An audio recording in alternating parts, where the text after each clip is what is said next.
Hey, hello, good evening. Welcome to the Speakeasy. I'm your barkeeper, Jeff Belanger, and this is the place where we can all drink alone together.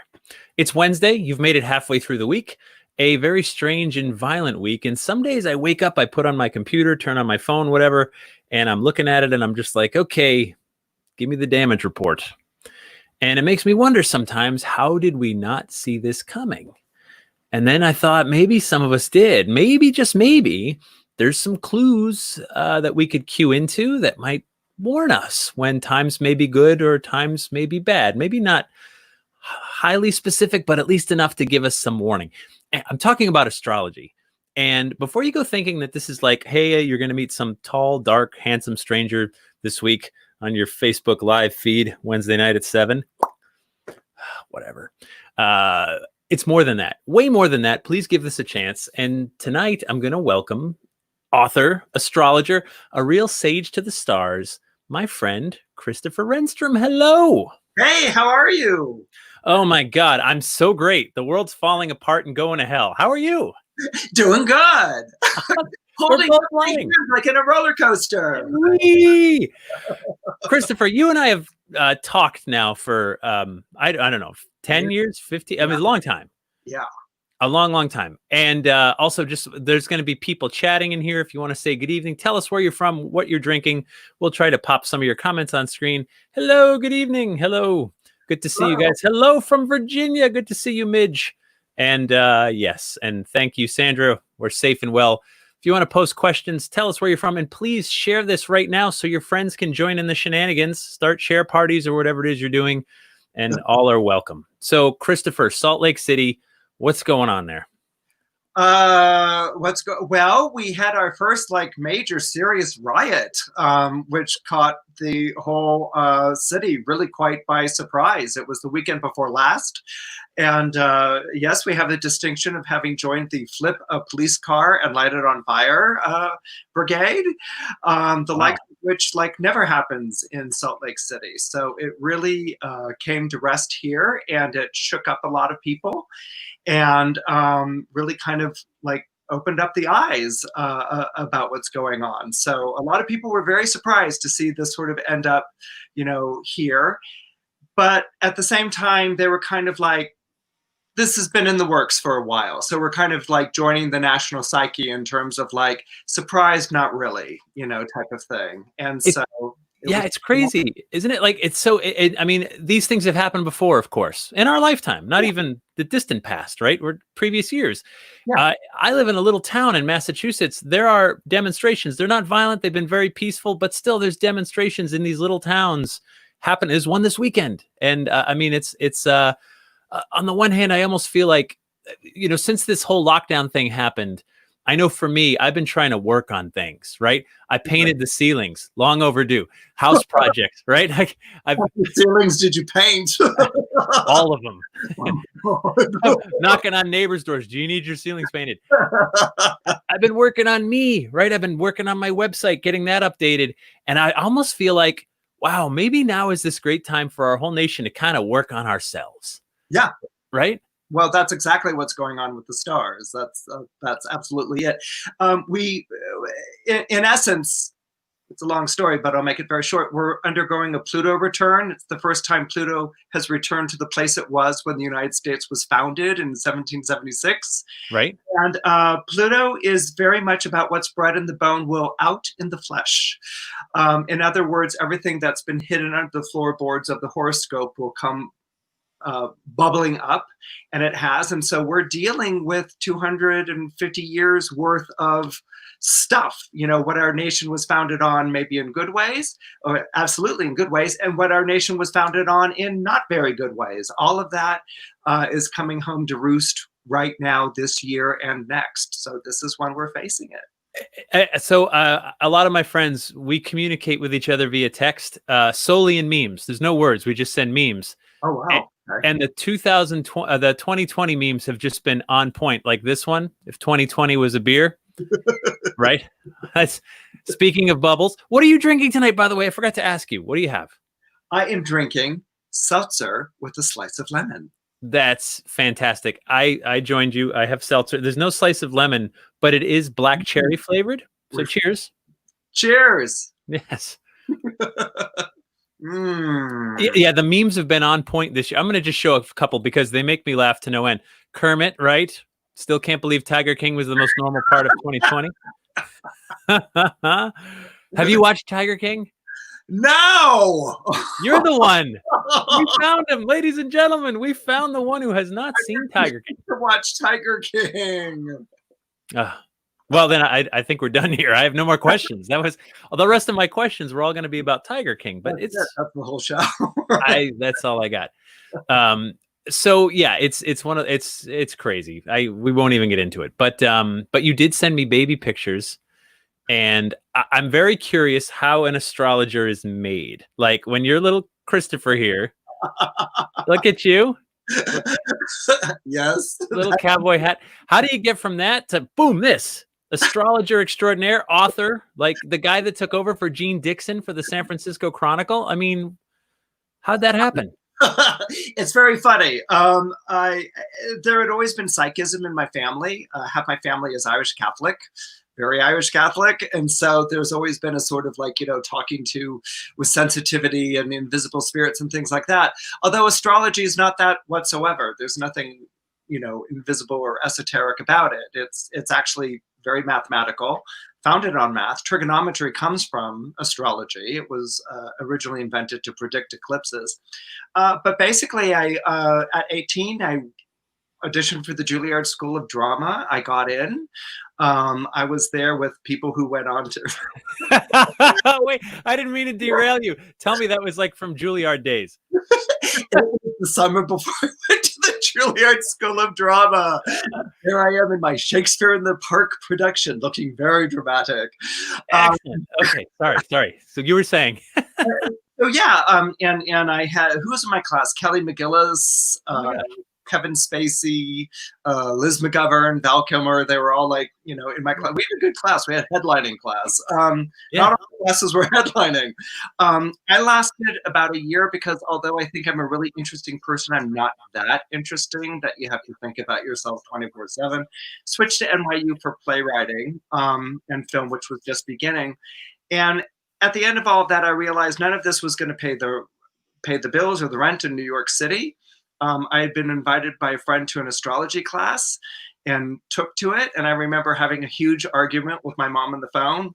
Chrissy, she yelled, we did not send you to New York City to be an astrologer. And I said, yeah, Mom, you sent me to New York City to be an actor. Right. Yeah. I'm a parent. I'd be equally disappointed. Let me be honest. Let me put your mind at ease. Actor, astrologer, I'm still bummed because I'm going to have to support you. Well, she never did. But she didn't because you made it. Yeah, I mean, I sort of flew my kite when I got out of college, and I've been working full-time as an astrologer or tarot card reader. Actually, it was tarot, and then I switched since I graduated. So that would be about 85. And I've never worked any other job. That is really, first of all, to be able to find your path and make a living at it, I think is so awesome, so admirable. I've told this story before, but I got to see Billy Joel do this spoken word thing at my college. In Long Island, and someone asked him the question. It was one of these things where he sat at the piano, but he mainly talked, and people asked questions, and he went back and forth. Someone said, "Do you think you can have a full-time job and like do music on the side and still make it?" And he really thought long and hard about that question. He looks off in the distance and he says, "No." And he said, "But I need food, I need shelter, I need car, I need clothes, and I had to find a way to make this piano pay for that stuff. And I worked every night in this crappy bar, and I learned what song got me good tips, who tipped more when I played this way or that way. And then after like a year of that, I wrote a song about the whole experience. Piano Man, it all worked out." And I thought, what a great answer. Right. Like, yeah. Well, because it's more than when your butt's on the line, in terms of like rent and feeding yourself and things like that. It's more than motivational. You get inventive. Right. You get really inventive and you get very, very resourceful. And, I think I started out with psychic we call it an Instagram now, but it was a psychograms or something like that, Right. And, I ended up reading, the big thing for me was it was the 1980s New York City. And so I read tarot cards at all the nightclubs and discos whether it was Danceteria, Area, Palladium, or whatever. I read the VIP rooms, and because I had hooked up with a great crowd or whatever, I went to the after-hour clubs, and there was a lot of partying, and I never partied, and it was a cash carry business, and that's really how I started. Out of that came TV, magazines, publishing, everything. And here we are. Now, you and I have talked in the past about, and I love the way you describe astrology is like, these were the first historians, the first like record keepers that were saying, where the when stuff's going good or bad, where are the stars, what's the alignment, and what's the relationship between the two? And that makes sense to me, right? Because I don't like when things get too woo-woo, I get confused. I can't wrap my head around it. But I've always loved your explanation about how these were record keepers and timekeepers, the very first ones. Right. I mean, astrology is not a science. Astrology is not a religion. It's been affiliated with both, but it's not. But what astrology is a calendar. It's why every major civilization on this planet created some form of astrology. It was in order to tell time. So fate wasn't a fixed thing. It was more the idea, or the philosophy was you wanted to do things in its time. If there was a season to plant, there's a season to harvest. Right. So it just makes sense that there would be a season to go to war, a season to build a temple, a season to marry, do business, all of those things. So as astrology emerged, it gave this sense of continuity in a world where everyone wasn't sure, will winter end? Will the summer come back? And so it was that cycle of the planets that really sort of gave this sense of like, okay, winter won't be forever. Summer will come back. And so people began to time their lives and activities accordingly. So it was never a fixed fate. That's St. Augustine and his whole thing. But it was working in your own time, or working in the time in the seasons as dictated by where the planets were in the sky. And that makes sense because I was working on a project. I actually interviewed you about it. I swear it's still in the works, but other things got in the way. Okay. But I talked about how calendars, there was a time thousands of years ago where they were the single most important thing in the world. You live or you die by it. And I'm not talking about, soccer practice at 4 o'clock or see the dentist on Saturday. I'm talking about if there are things that would have been fine-tuned year after year, season after season, generation after generation. We plant these seeds when these stars are lined up here because we've just learned that's the best chance for success. Too early, they freeze. Too late, they don't harvest, whatever. And so hunt a certain animal at a certain time, and then it stays around. You would have to get smart, and you'd need a calendar to do it. And thankfully, there's a calendar above our heads every single night. Yeah. Right? And that was there. And there have been some, Newgrange, for instance, is a mound that's like, I think it's thousands of years before the pyramids and maybe even Stonehenge. But on the winter solstice, it's lined up in such a way that it's all totally dark inside, but the light will come through a shutter and light up the hallway and go down into the middle of this mound and light it up. And it lasts for about 17 minutes and it leaves. Okay, try building that today. Right. That's a WTF. How the hell did that come to be? But this is the genius of our civilization, that these calendars could be set up, and so living in accordance to time is really the whole basis or the thinking behind astrology. So I get on like a community scale how important, right? Plant, harvest, hunt, all that stuff. Now on a personal scale, like to each of us as individuals, how am I affected?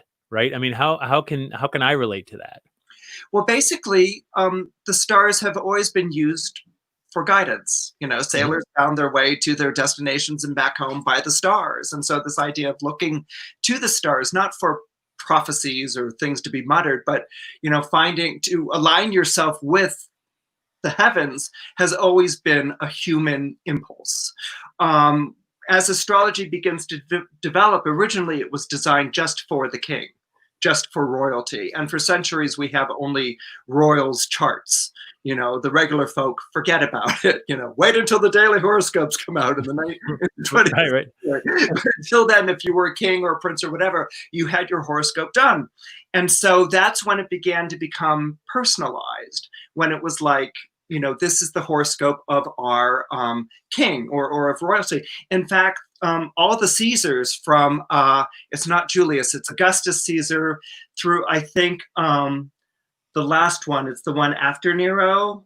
I don't. It's Claudius maybe. All use the same astrologers. It was a father astrologer and then a son astrologer to run their government. So it's in Rome when you really see. But afterwards, like maybe into the I would say. Certainly around the founding of our nation, you begin to see personalized horoscopes show up. And that's when people began to say, like, okay, this is my whole horoscope. Before then, you could say I was born under Mars or I'm born under Venus. You see those references all the time in Shakespeare.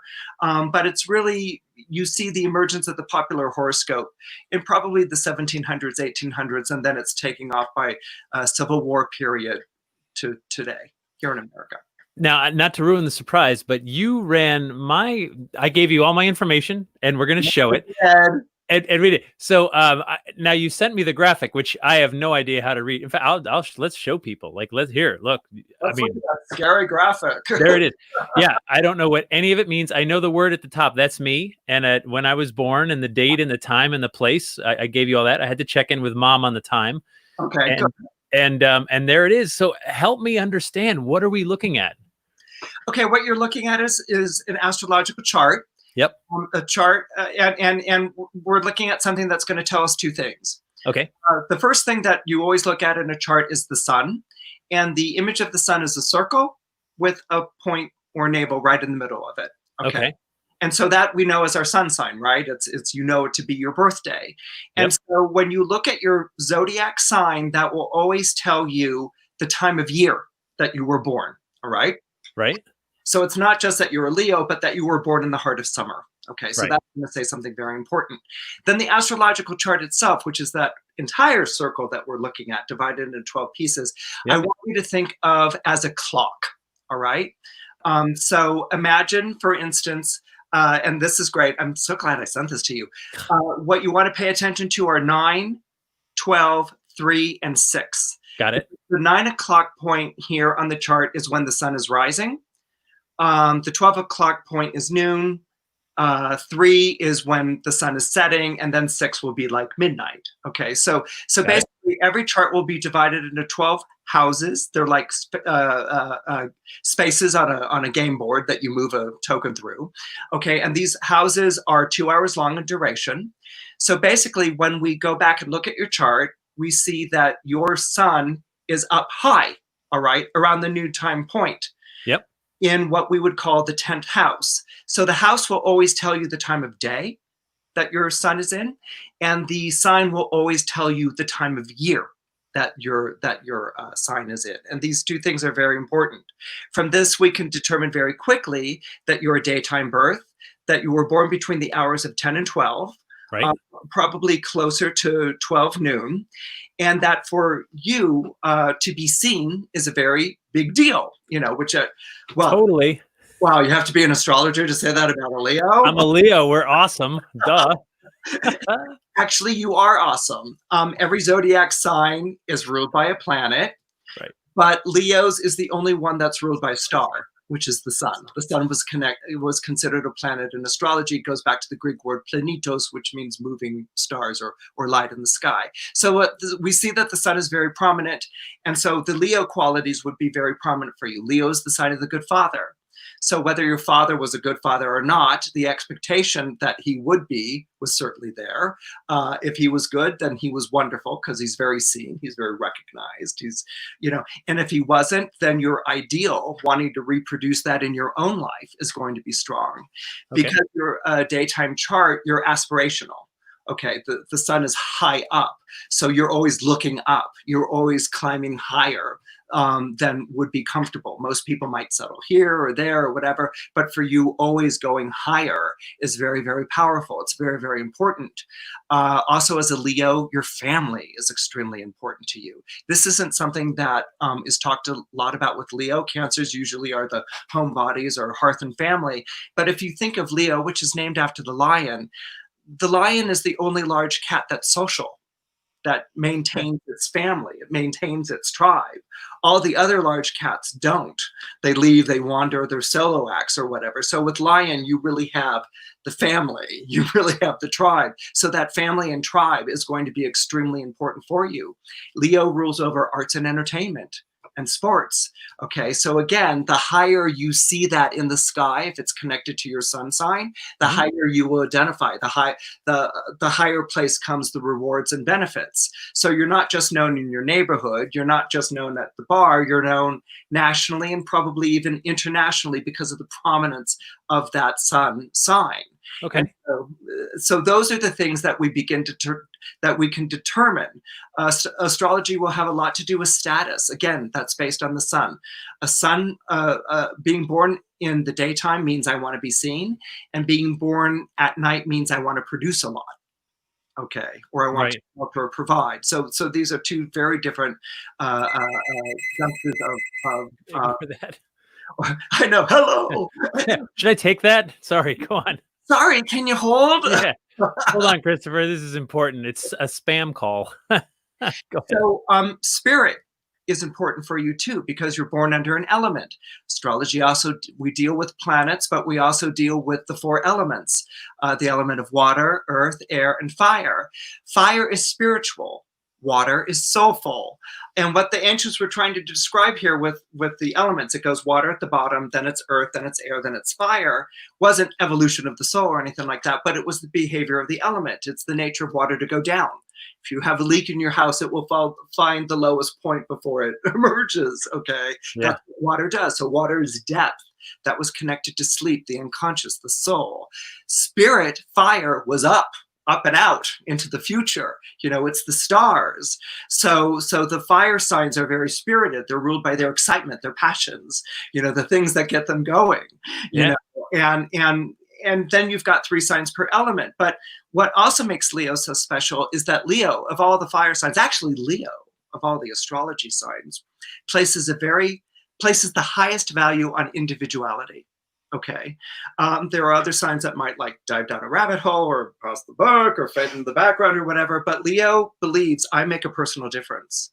I make a personal difference. And so what I do and what I'm about matters to the people around me in my life. And like the sun, when you show up on a scene, you know, everyone livens up. It's like, you know, Jeff's here, like now we can get to work, or they're going to want your authority. It's the sign of the good father. They're going to want your blessing, your respect, your approval. This is going to matter a lot to them.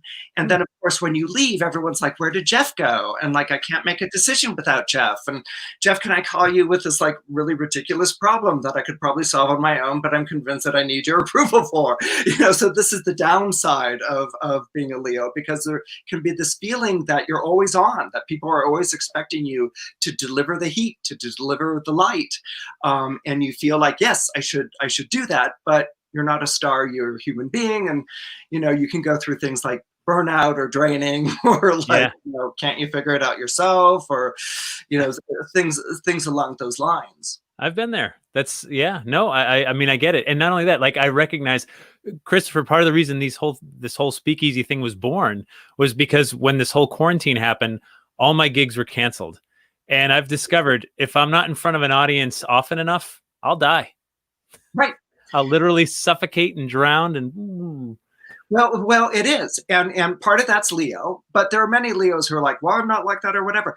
Yeah. Check the time of day you were born. Are you nighttime? So then, you know, if you're born at night and you're a Leo, you're not going to want to shine or feel like you shine as much as if you were 12 noon at the top of the chart when the sun is strongest. So where that sun falls, not only in the calendar, being a summer sign, you're going to be naturally optimistic. Being a summer sign, you're naturally going to feel like things happen on their own, and that's good, you know, because summer's the season when we're bursting with life and vegetation, you know, and fruit and things like that. Things are kind of easy. And so there's that sort of wrapped up in the summer signs, Cancer, Leo, and Virgo.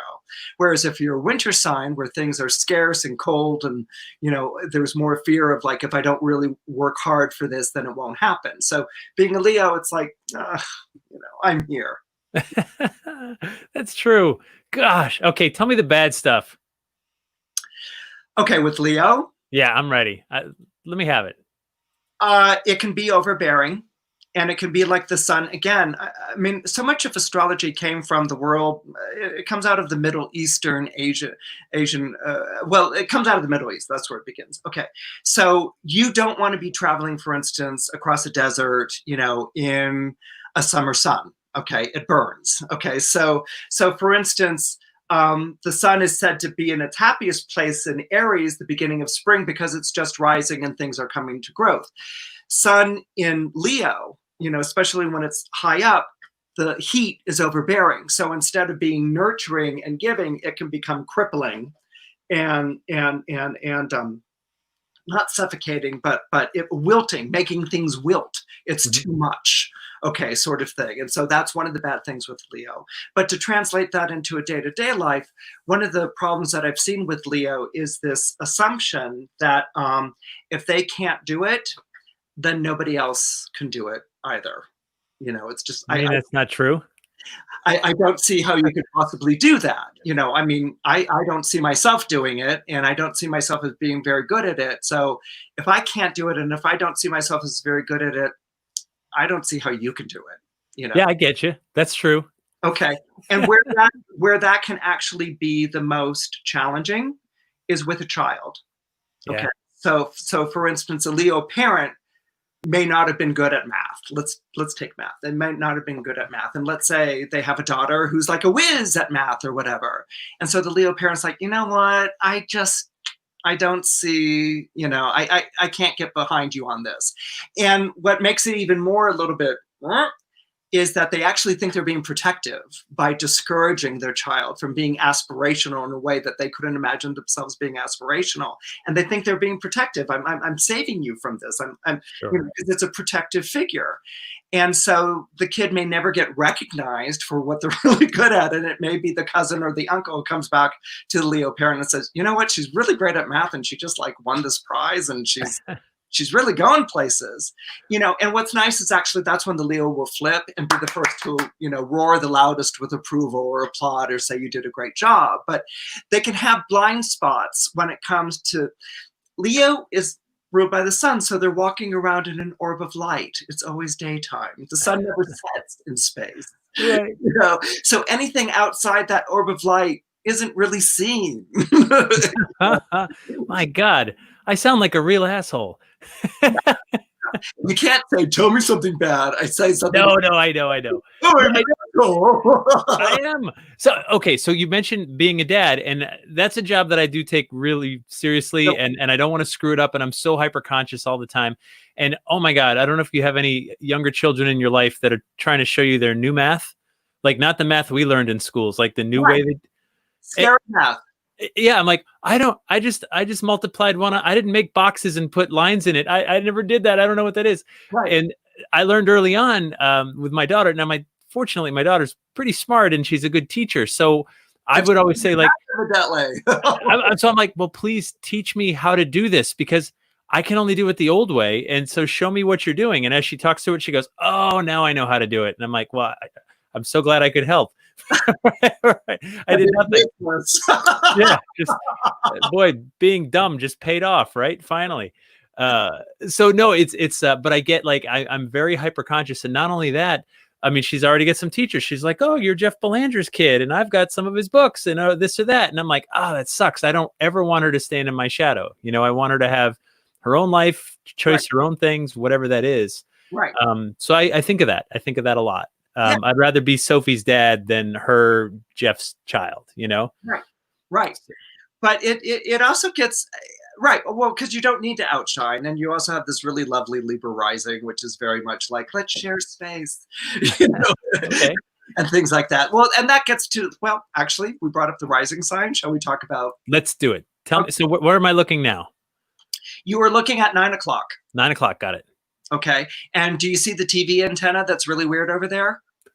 Yes, all the way on the left. Yeah, right by the 25. Right, exactly. That is the planet Uranus. Okay. And we pronounce it Uranus, not not Uranus. No, of course not. Uranus. It is not the Starship Enterprise circling for Klingons. No, it's not that. It's Uranus. But it's funny every time. I want to go on record saying it's always funny. All right, go on. Sorry. Well, I had to tell the producer of the guy, I had to tell the guy doing my audiobook through the producer, it's Uranus, because he was like, I'm Uranus. I was like, no, we don't want any Uranus jokes. Right? No, I get it. I get it. I appreciate that. Right, you totally do. Okay, so a rising sign is literally the sign that is rising over the horizon. Literally the sign that is rising over the horizon at the time that you were born. So you're born close to 12 noon, but because the chart is a wheel that's moving, I'm not going to get into that because it gets into primary, secondary motion. Anyway, the chart is a wheel. And so the zodiac sign rising at your time of birth is Libra. And then you have the planet Uranus inside the wheel. A rising sign is the face that you show the world. Okay, so it's how people see you, but because it's how wait, my face is Uranus. Damn it! I just read the horoscopes. You're right. I know. I'm not going to shoot the messenger. Go ahead. I just read the horoscopes. Okay, fair enough. So I derailed you. I'm sorry. You knew it was going to happen because there's no way we were going to go. Okay. Anyway. Okay. The zodiac sign is Libra. Okay. And it's the face that you show the world. It's how people see you. And because it's how people see you in a way, it's how you choose to come across at the same time. Right. If you think about your face, like the sun, your sun sign will always tell you what you know about yourself to be true. It's what you identify with. Okay. That's the sun sign. But the rising sign is the face. So who spends more time I know it's a trick question. Who spends more time looking at your face during the day, you or other people?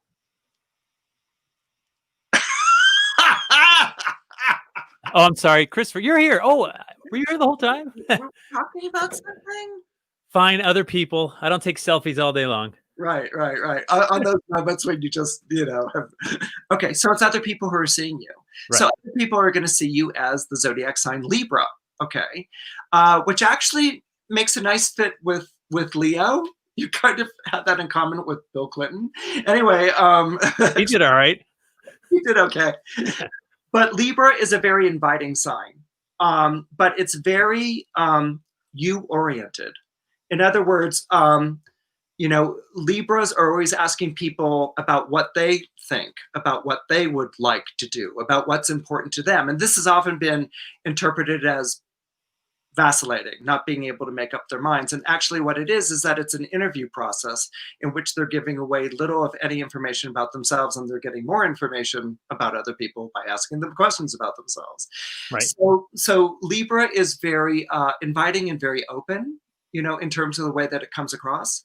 So that combined with the Leo so prominent in your chart might have made you and makes you easy, friendly guy to talk to, like I can hang with Jeff. I can talk to Jeff. This is really great. He's a lot of fun. But there are times that when you need to get serious, you get very serious. like this is business now. And It's not like you turn into something else. It's just like you just politely bring the conversation around to what's going to be more business oriented. And that can be the Libra rising. What's interesting is Uranus, which is in its rising placement. And that was really intriguing to me. And I didn't know how to read that. So I'm going to throw out some ideas and see if them fit. Uranus is a planet. Every planet has properties. The moon feels, the sun identifies with, Mercury communicates. Okay. Uranus upsets the game board and sends all the chess pieces flying. Okay, it's the planet known of revolution and change. It introduces the wild curveball from out of left field, and it upsets what was supposed to be an established order.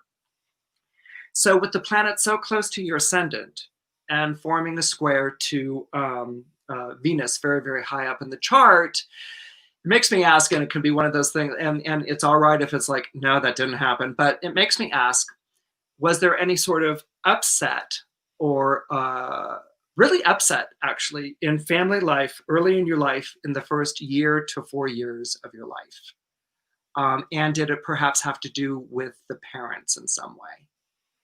No, that would come later, but not in the first 4 years. I mean, but we moved around a lot. And I mean, we moved states. Like by age 2, I moved to another state. By age 4, I moved to another state. So Yeah. What I'm looking for, and coming later, yeah. Although later I have here as maybe being about 12-ish or so, around that time. And what I'm doing is, all I'm doing is making my hand appear. All I'm doing is increasing what's called an orb on the angle. Okay. Wouldn't be typical for a way of reading a chart, but because it's so angular in the way that it shows up, it becomes important. So I will, yeah, picking up and leaving, and people might be like, well, what's a big deal about that? Actually, it is a big deal when Uranus shows up in here, because there were very real moves. It's an uprooting planet that moves you from one place to another, and it introduces an unpredictability in life. Uranus rising can also be this feeling that I personally am the one thing that's not like the other. Okay, like I can be with a group of people, I can have chums and friends and things like that, but I don't fit in. I stand apart. I don't feel like I really belong. I can be Libra rising polite, you know, right. Leo in this 10th house, a clown, or make them laugh, but do I really feel like I bond to people, or people really get me? No, never. And I'll say this. Yeah, I get along with everyone. I can talk to anyone. I've never felt like I fit in with anyone. Right. And it took me like the better part of 40 years to kind of get okay with that. And still not 100%, but yeah, absolutely. Even, and I think of like my paranormal family and friends that I'm around, we are all just the motley crew of misfits. And it's as close as I come as to fitting in anywhere. Right. And it would be Uranian. But what's so fascinating to me is that when I look at your chart, and I know that your career is paranormal, I have to tell you, it's not what I would have seen for you as an astrologer. What would you have seen? Actually more like scientific or technical type of mind. Definitely entertainment. Absolutely arts, entertainment, sports, performance, all of that. You have Mercury. That's the little figure with the wings coming out of its head. It's the most elevated planet in your chart. And so Mercury is the planet of scribes. I mean, it's been the planet of scribes since Babylon. And so the idea of writing and communicating is absolutely, it's the most heightened level of the chart. It also makes you really good at buying and selling and negotiating and dealing. Okay, those are mercurial traits as well. But it's interesting. You work in the realm that's spiritual, of spirits. Okay, which I would have expected as an astrologer to see show up more with like Scorpio or Pisces. And there's some of that here in your chart. But actually, what's really strong in your chart is the Grand Trine and Fire, your spirit head, okay, which is not the same thing as spirits. And Leos have a tendency to be much more in the light of day, and so that light of day, now it could be Jeff goes and exposes things and excavates and goes the light of day, in the dark corners, but it's really about being spirit head. And so that's an interesting thing. It's a very life-affirming chart. If you face anything which is troubling or challenging or whatever, it makes you get stronger on living life, being a vital spirit, overcoming anything. You've got this Aries moon, which is interesting. That brings up mom a little bit here. Go ahead, do it. For that, I want you to look at the 3 o'clock place. Got it. Yeah. If we continue with that analogy, and if you look just a little bit below that horizon, you can see the moon. That's a pretty universal symbol for the moon, right? Yeah, sure. Okay, and what you have there is actually kind of a tough mom. She's we could almost call her in some ways coach mom, that if you're down on your luck or whatever, she'll be like, okay, get up again, or like, right. Fend for yourself, or take care of yourself. So there's a kind of warrior spirit to her. And she may have faced some challenges about what she was able to do and being maybe kept from doing what she wanted to do, but still fighting to do that. But one of the things that's really interesting about that, sometimes with an Aries moon, and I want to see how this plays with you, is that there can be a low tolerance for weakness. Okay. From mom? Or you, even. Okay. From me, yeah, my mom. So it's funny, like I have memories, Christopher, like I grew up with asthma, right? And my mom was always like, you can't, you're going to get an asthma attack. You won't survive. And more of a sheltering figure. More of a sheltering thing. And I'm less tolerant of, I think of the people in my life, and like, I think I have higher expectations than it's even fair sometimes, you know? Well, that's because the sun's high, right? Right. Okay. But when we bring in the Aries moon, it's where you go emotionally. Okay. And so you're not going to emotionally withdraw into yourself or I'm a victim or anything like that. You're going to be like, I'm going to beat it. I'm going to get over it. I'm going to like Yeah. go through it, you know. But sometimes because Aries is ruled by the planet Mars, it can be this feeling of like you don't want to be around weakness, you know. So if one's like, Jeff, I don't know if I could do it, you know, you might like put on that benign Libra face, but your subtext is like, get the hell over it, you know. I give you one. I'll give you like one like hug, and like, because I mean it, and I really do mean that hug. But like, if a friend of mine came to me like that, you get the hug, you get the sympathy, but the next word out of my mouth is going to be like, get up and fight. Like, go get what you want. Like, don't just take your blows, lick your wounds. I get it. It's okay to cry, but it's only okay to cry once, right? Then get up and get back in the fight, you know? Kick ass. Yeah, that's it's funny. That's my worldview. Like, it's totally okay to cry once. Right. Per Exactly. issue. Not, you know, I don't mean your whole life, per issue. Like, okay, you lost your job, you had something bad happen. Yeah, mourn and then get back in it. Right. And take it on. And Yeah. actually that compassionate side, that's sort of like, oh, it's okay to cry. That's good father. That's Leo. That's the pat on the back and, you know, whatever. But it's the Aries moon, which is like, don't be a wimp. Yeah. You want a winner, not a whiner. Right. Overtake. Sometimes that pattern can come through the mother. It sounds like it was the opposite, like she might have been much more, you know, whatever. But it's interesting that you would bring up asthma, you know, with that sort of thing, which is the shortage of breath, and that, you know, I've seen charts where asthma has shown up where it either like keeps the person very like this, or you get a TR, you get a Teddy Roosevelt, someone who's like, you know, I'm going to like beat this and transform my life or whatever. And Roosevelt was Scorpio, Mars ruled, and the other Mars ruled sign is Aries, Mars ruled. So when it comes to emotional life, you don't like to show the weakness. That's because you believe that, you know, you have to power through that weakness. You have to get over that weakness because fire is always heading towards the future. It's an optimistic element. It's heading towards the future. Too much fire in a chart and you become reckless. You know, it's like, you know, I can take on this challenge. I can live through anything. Too little fire in a chart and your enthusiasms never burn enough, or your conviction never comes across as warm enough or heated enough, you know, type of thing. But you have a wonderful balance of fire in the chart. You have a lot of fire in the chart. So, you know, you're very optimistic and getting over things. And as I said, spirited, but I'm using spirited in terms of enthusiasm and excitement. When you're possessed by something that's exciting. Sure.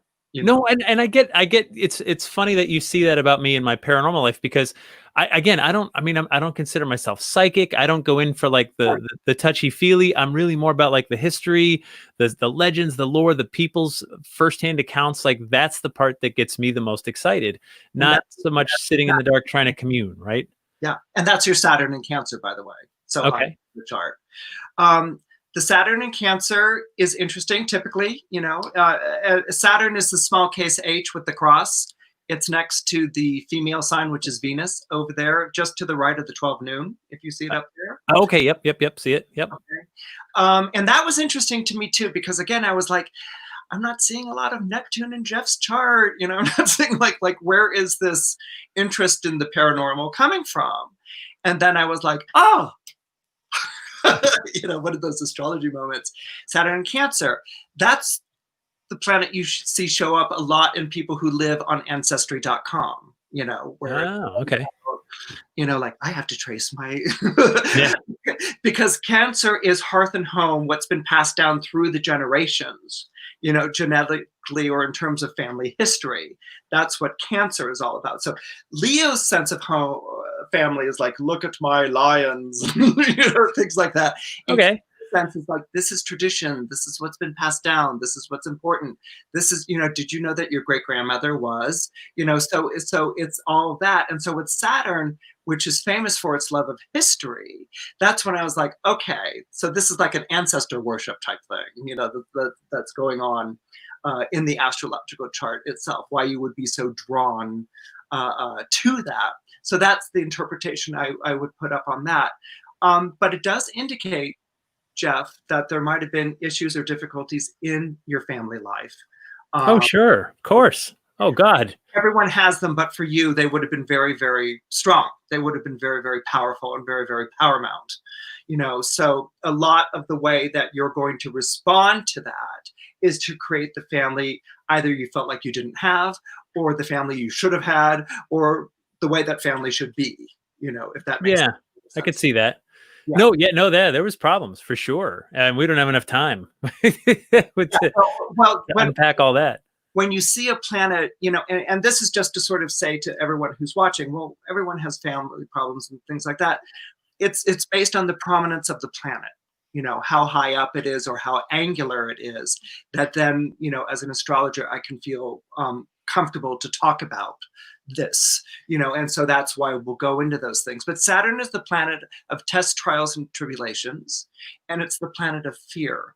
And so when you see it show up in a summery sign like Cancer. Cancer is the sign of the summer solstice, right? So everything's, summertime, living's easy, cotton's high, and catfish are jumping, like everything is available. But when you have Saturn come through, it's like a winter chill that goes through all of that. So all the things that were supposed to be available, plentiful, abundant, or whatever, suddenly there's like this chill that brings them down. Not chill like I'm down with it, but chill like as in, took that away. And right. So there could be a very, very powerful, like, with something like that. And so having security, providing for family, having the family you felt like should be a family, these are things that are going to be very, very important for you, and also bring up your very, very protective instincts about, keeping anything that would mess with that away. Yeah, I like it. I like it, Christopher. Thank you for the insight. We could talk about me all night, really, but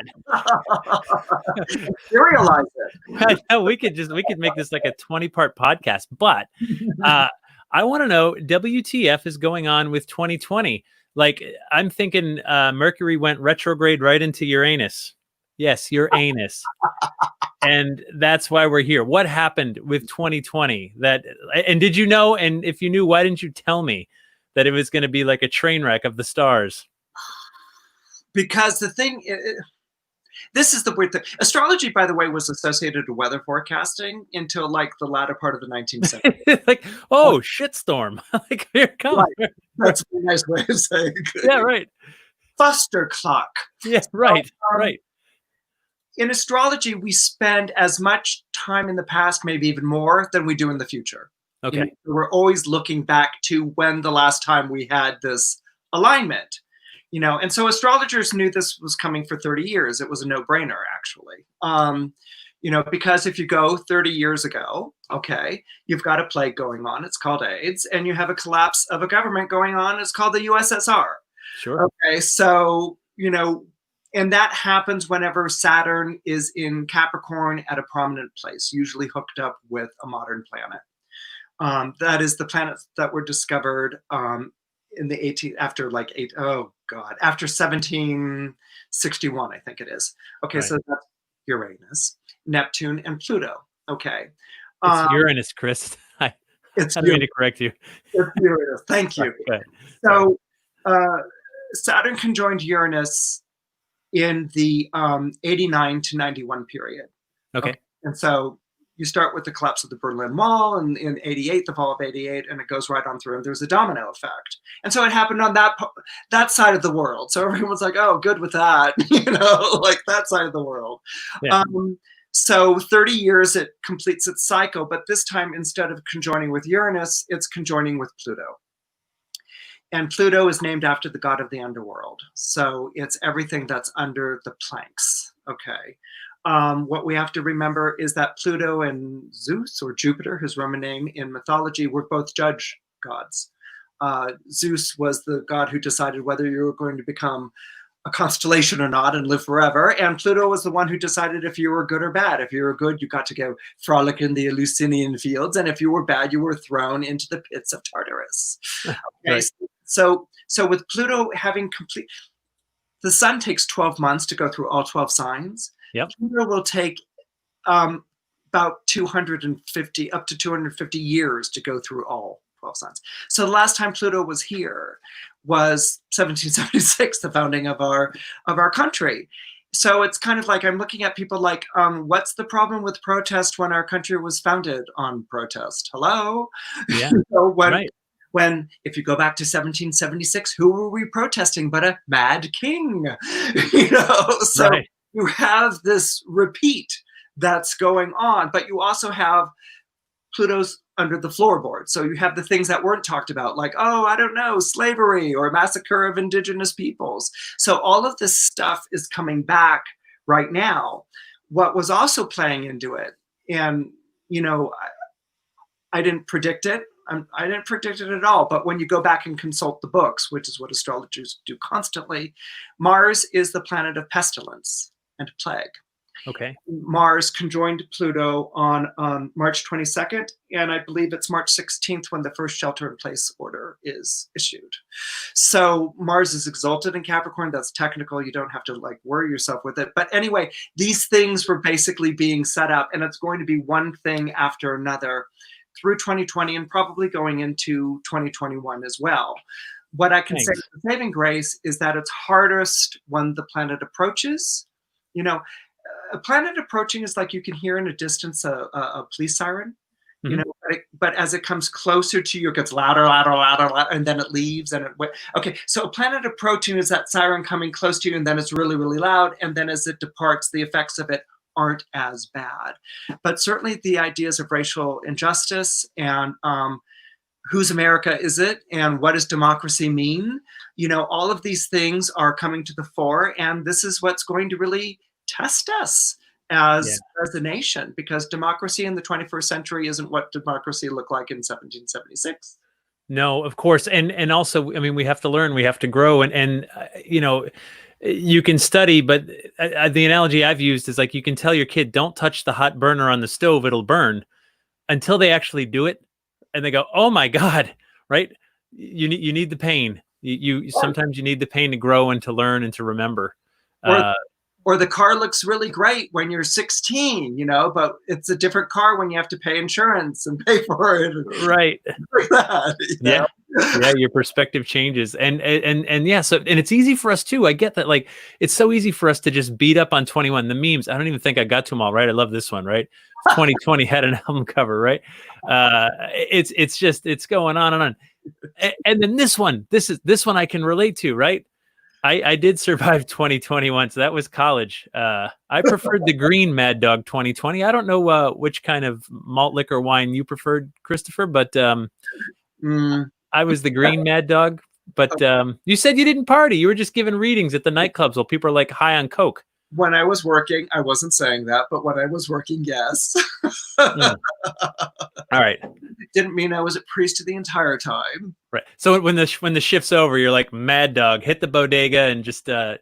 Actually, the shift would end at about 7:30 in the morning, and I'd hit the bed because I'd have to go to work again at 10 at night. So that was fair enough. So it's so easy for us to just beat up on 2020. And now we're focusing, right? Now all of our attention is on this thing, and now any bad thing, you're like, oh, I dropped my coffee cup this morning and it shattered. 2020, right? Like every bad thing is now like, I got a paper cut the other day. 2020, right? Like, so now we're so hyper focused on how bad this year is, and like the memes just keep coming, right? It's only June, right? And you're like, no. But this is the planets doing their job, because basically Pluto is not like Mercury, for instance. Mercury is kind of like, oh, here's a fun fact, or how do I find my way in this situation, and how do I tap dance back out of it? That's the way, that's that planet's behavior. Pluto is the somber, dark one that comes out and basically puts it on the line. And what's being put on the line isn't an uncomfortable truth, and what's being put on the line isn't a threat. What's being put on the line by Pluto, named after the god of the dead, is mortality. This is end of the line. That's what Greta Thunberg said. Time's up. And that's where we are. No, it's how do you get the attention of an entire planet about global warming or social issues or whatever, unless you go and send everyone to their rooms and make them sit there for a long time, which is exactly what Saturn did when it entered Aquarius. Right. You sit there for a long time, and it's not 20 minutes, can I come out now, or an hour. It's an unspecified amount of time. I'm so aware, Christopher. I'm so aware. You know, like, Plenty of time to reflect and think about what's going to be different. Saturn in a chart is really like, if you went to private school, it was the nun, it's like yeah. plenty of time to reflect and think about it and come out with real solutions and real changes of consciousness, not something to get by on. Yeah, no, and well, how are you surviving? You're locked in with the rest of us. Like, I mean, how have you been coping with it? I'm born under Saturn, so I've been doing good, knock on wood. So listen, we only have a couple minutes left, and you have some exciting news. This October, you have a new book coming out. Now, Ruling Planets, I think was the very first time I interviewed you, and that's when I learned about the wandering stars, right? Wandering, yeah. All these constellations are fixed and some wander. Those, of course, are the planets. But you've got this book coming out. We were talking about calendars. There it is, the Cosmic Calendar. Please give it a shameless plug. What can we expect in the book? This book, there are two types of astrology books. There's a sun sign book and an everything else about astrology book.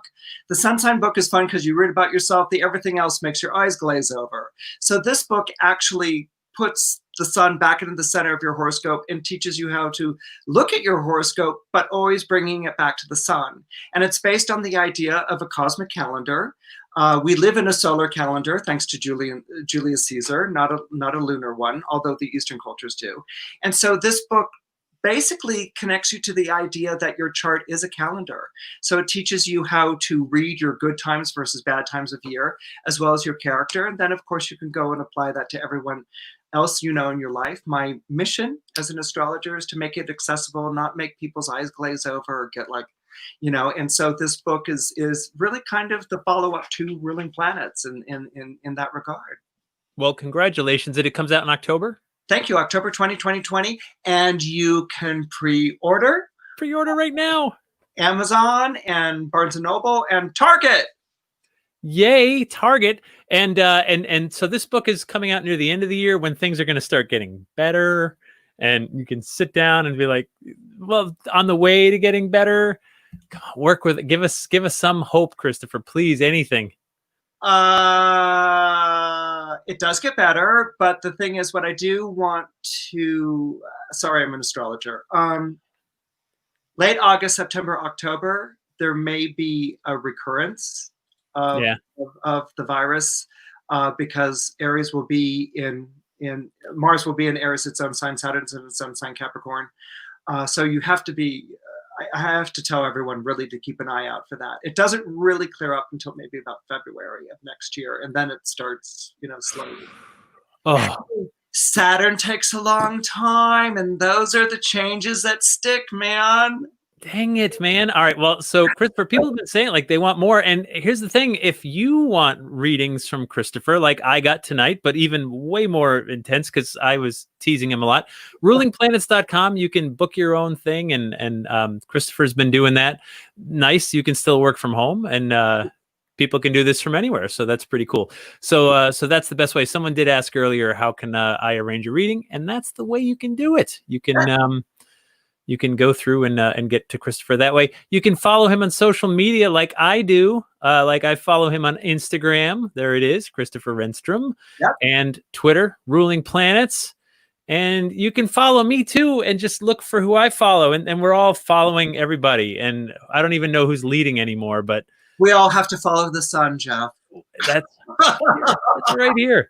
And thank you so much for reading my chart. It's interesting because one of the things we've talked about long ago was that the idea of the wheel, right? The calendar is a wheel and every one of us jumps in somewhere, right?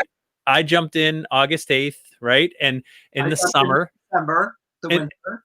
Yeah, and that affected my development. I turned certain ages and came of age at certain times because of where I jumped in. And your clock starts. Exactly.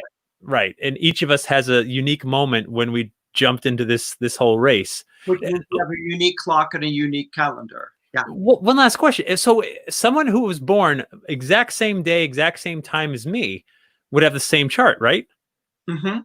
But again, the contexts are going to be different. I mean, and even astrologers from the Renaissance and medieval period talk about it. They're like, yeah, you can be born at the same time, but if you're born a peasant versus born royalty, the context is different. And so and that becomes the way that you read the chart. You take into account, like, how did this show up in the person's life? Right. Get it. Christopher, thank you. Thank you for joining us again. There it is, rulingplanets.com. So good to see you again. I mean, I feel like we talk like every few years. I know. It's always great. It's always like I saw you yesterday. Yeah, I know. We should do better than that. Well, we're on Facebook and stuff, and we make comments, and there's that. But still, good to see you again, my friend. Everybody, thank you for watching. Thanks for being part of this. Please be kind to each other. And if you want to tip your bartender, there it is. Venmo tips are accepted, because I don't read charts. I can't give you psychic readings, but I can bring you amazing people like Christopher. It's got to be worth something. So thank you all very much. And please, oh, please, until next time, take it easy.